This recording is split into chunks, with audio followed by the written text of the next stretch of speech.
વાત રાજકોટની કરી। રાજકોટના ગોંડલમાં એક યુવાનના મોતનું રહસ્ય ઘેરાયું છે।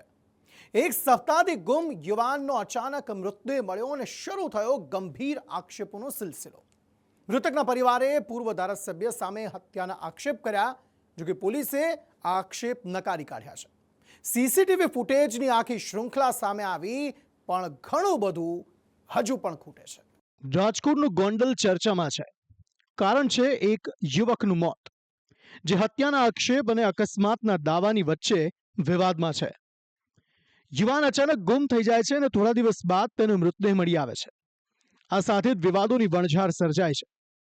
આ વણઝારની ઘણી કડીઓ હજુ સુધી જોડાઈ શકી નથી અને રહસ્ય સતત ઘેરું બની રહ્યું છે। રતનલાલ જાટ નામના એક વેપારીએ આક્ષેપ કર્યો કે પૂર્વ ધારાસભ્ય જયરાજસિંહના બંગલામાં તેમને અને તેમના પુત્રને મારવામાં આવ્યો। ત્યારબાદ પુત્ર ગુમ થઈ ગયો। और उस दिन जो भी हुआ था वो मैंने पहले दिन से ही मतलब वो FIR भी कर रखी है, बोले फरियाद भी की, सब कुछ की। 3-4 दिन कोई भी मतलब पुलिस ने इधर उधर गोल गोल घुमाया मेरे को, और मतलब कुछ भी समझ में नहीं आया मेरे को। और अब मेरा बच्चा मेरे को मरा हुआ बता रहे हैं। अब मेरी हालत ही इतनी नहीं कि मैं ज्यादा कुछ बोल सकूं। રતનલાલ જાટે પોતાનો પુત્ર ગુમ થયાની ફરિયાદ 5 માર્ચના રોજ પોલીસે સોંપી હતી। તેમણે ગોંડલ શહેરમાં પુત્રના ગુમ થવાના પોસ્ટર પણ લગાવ્યા હતા।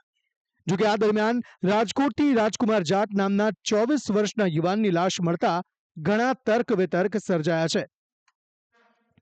યુવકનો મૃતદેહ મળ્યો તે પહેલાના એટલે કે 3જી અને 4થી માર્ચના ઘણા સીસીટીવી ફૂટેજ પોલીસે જાહેર કર્યા છે, જેમાં તે 3 માર્ચે ઘરેથી નીકળતા ભરૂડી ટોલનાકા પાસે રીબડા ચોકડી અને શાપર પાસેથી પસાર થતા અને આશ્રમમાં પ્રવેશતા જોઈ શકાય છે। આ દરમિયાન પોલીસે એવો દાવો પણ કર્યો કે રાજકુમારનું મોત અકસ્માતને કારણે થયું છે, જો કે મૃતકના પરિવારજનોનો દાવો છે કે તેની હત્યા કરાઈ છે। મૃતકની બહેને દાવો કર્યો છે કે ગોંડલના પીઆઈએ સ્વીકાર્યું છે કે તેમના ભાઈને જયરાજસિંહના બંગલે મારવામાં આવ્યો હતો, જેના સીસીટીવી ફૂટેજ પણ છે, જો કે આ ફૂટેજને જાહેર કરવામાં નથી આવ્યા। अरे वो मेरे को खुद यहाँ के जो देसाई साहब, क्या नाम है उनका, लोकल पुलिस के हेड है वहाँ पर, गोसाई, हाँ, उन्होंने खुद ने बोला कि मैंने सीसीटीवी फुटेज देखा है। मैंने उनको बोला कि उसमें क्या आया है, मारपीट हुई है कि नहीं हुई। उन्होंने मुझे साफ बोला है कि मारपीट हुई है। फिर मैंने बोला अच्छा पहले किसने मारा, तो बोला कि पहले नहीं, आप ये समझ लीजिए कि पहले उसने मारा। अरे समझना नहीं है, मैंने कहा मुझे रियलिटी बताओ आप। तो उन्होंने बोला, ये एक्सेप्ट किया है कि मारपीट उन्होंने शुरू करी है। तो फिर वो उसने अपने बचाव में वापस से उसने प्रतिकार किया। बाकी वो ऐसा नहीं है कि चलते फिरते किसी को भी मार देता, वरना यहाँ से यहाँ आते हुए मारता ही। मेरी इतनी बात है, बस अब मेरे को मेरे भाई को लेके जाना है बस, ठीक है। ये साफ मर्डर है और इसके अब मैं इसके लिए लड़ूंगी बस। પોલીસનો દાવો છે કે તેની પાસે મૃતકને લગતા ઘણા સીસીટીવી ફૂટેજ છે, જેમાંથી છેલ્લે જે ફૂટેજ જાહેર કરવામાં આવ્યા છે તે 2 માર્ચે રાત્રે 11 વાગ્યાના છે, જેમાં જોઈ શકાય છે કે રાજકુમાર જયરાજસિંહના બંગલામાં પ્રવેશે છે। ત્યાં હાજર કેટલાક લોકો તેને ખુરશી આપીને બેસાડે છે અને તેની સાથે કંઈક વાતચીત કરે છે। પોલીસનું માનીએ તો પિતા પુત્ર વચ્ચે ઘર કંકાસને લઈને ઝઘડો થયો હતો। તે પહેલા યુવક બંગલામાં ગયો હતો, ત્યારબાદ તેના પિતા પણ અંદર પ્રવેશ્યા હતા। પોલીસનો દાવો છે કે 7 થી 8 ગાર્ડ સાથે બંનેની બોલાચાલી થઈ હતી, જો કે યુવકને મારવાની વાત પોલીસે નકારી કાઢી છે। જે પુત્ર છે મરણ દેનાર એ એમએલએ શ્રીના ઘરમાં સીધા જ ઘૂસી જાય છે, કોઈને પૂછ્યા વગર। ત્યાં જે સિક્યોરિટી ગાર્ડ છે એમને વાત કરે છે, એમને બેસાડે છે અને ત્યાં વાત થાય છે। એમના પિતાશ્રી છે એ પણ ત્યાં આવી જાય છે। બધી અમારી પાસે ફૂટેજ છે, એ આપની સાથે શેર કરીશું। એકદમ ટ્રાન્સપેરન્સી સાથે તપાસ કરી રહ્યા છીએ। જે ફૂટેજ છે એ પબ્લિક સ્પેસમાં ઉપલબ્ધ છે, તમામ ગ્રુપ્સમાં શેર કરવામાં આવી છે। આ જે વ્યક્તિ છે પોતે ચાલીને જાય છે, હાથમાં પાણીની બોટલ હોય છે અને આરામથી ચાલીને જાય છે, અને કોઈ ચાલી નહીં શકતા હોય તો વ્યક્તિ ગોંડલથી ચાલીને રાજકોટ કુવાવડા પોલીસ સ્ટેશનની હદ સુધી પહોંચી શકતો નથી। બંગલામાં પ્રવેશના બીજા દિવસે એટલે કે 3 માર્ચથી રાજકુમાર ઘરે પાછો ન ફર્યો। તેના પરિવારે આ અંગેની પોલીસ ફરિયાદ પણ કરી હતી। આ દરમિયાન તાજેતરમાં જ કુવાડવા પાસે રાજકુમાર ઇજાગ્રસ્ત હાલતમાં મળી આવ્યો। તેને સારવાર માટે પણ ખસેડાયો, જ્યાં તેનું મૃત્યુ થયું। જે રીતે મૃતકના પરિવારજનો મૃત્યુને હત્યા ગણાવી રહ્યા છે, તેને જોતા પોલીસના દાવા સામે પણ સવાલ ઉઠે છે। હવે બધો દારોમદાર સીસીટીવી ફૂટેજની ખૂટતી કડીઓ પર છે। બ્યુરો રિપોર્ટ, સંદેશ ન્યૂઝ. તીસરી આંખ એટલે કે સીસીટીવી કેમેરા જે ભલભલા કેસ ઉકેલી નાખે છે, મોટા મોટા તસ્કરોને જેલના હવાલે કરે છે, તે જ ત્રીજી આંખ બોર્ડની પરીક્ષામાં પણ ચર્ચામાં છે. કારણ છે ખેડાનું એક પરીક્ષા કેન્દ્ર જ્યાં વિદ્યાર્થીઓ બિંદાસ્ત રીતે ચોરી કરીને પેપર લખતા હતા અને સુપરવાઇઝર ખેતરમાં ઊભેલા ચાડિયાની જેમ ઊભા હતા. તેમણે તો પોતાની ફરજ ન નિભાવી, વર્ગમાં લાગેલા સીસીટીવી કેમેરાએ બધું જ જોઈ લીધું.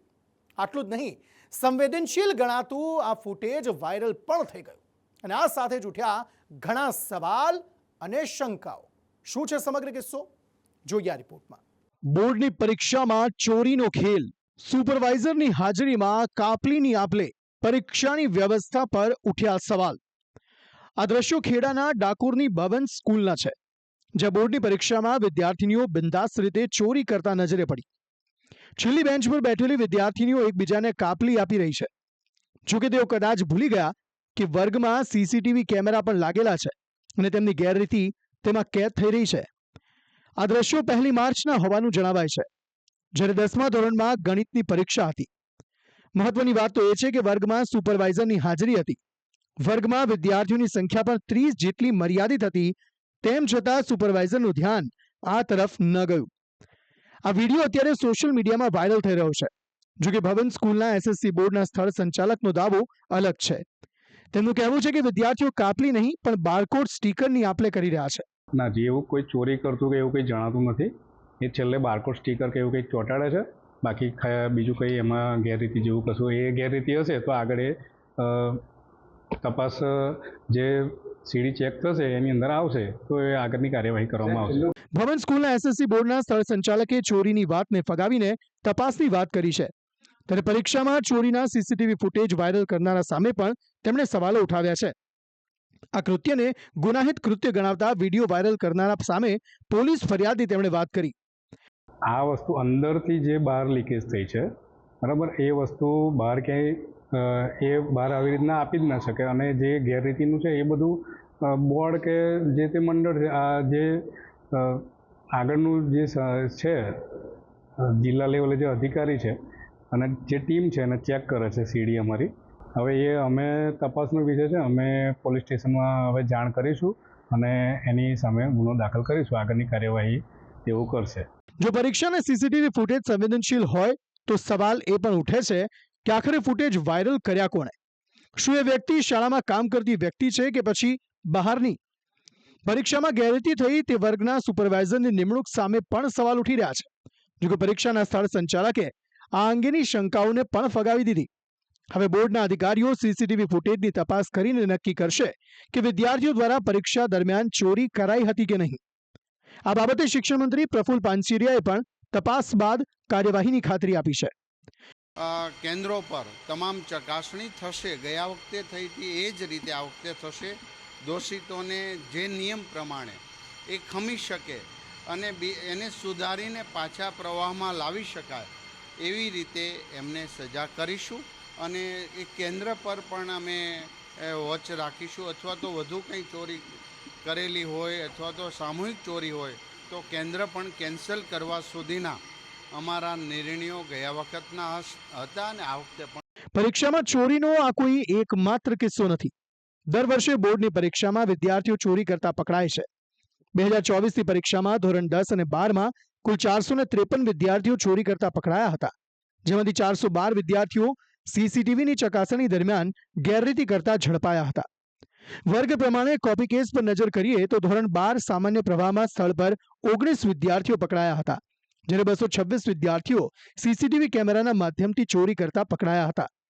ધોરણ 12 વિજ્ઞાન પ્રવાહમાં ચોરી કરતા પકડાયેલા 21 વિદ્યાર્થીઓમાંથી 7 સ્થળ પર અને 14 સીસીટીવી કેમેરાથી પકડાયા હતા, જ્યારે ધોરણ 10માં 15 વિદ્યાર્થીઓ પરીક્ષા દરમિયાન અને 172 સીસીટીવી કેમેરામાં ચોરી કરતા પકડાયા હતા. એટલે કે પરીક્ષામાં ગેરરીતિ કરતા પકડાયેલ 90% વિદ્યાર્થીઓ સીસીટીવી કેમેરાના માધ્યમથી પકડાયા છે, જેને સીસીટીવી કેમેરાની અસરકારકતા કહી શકાય.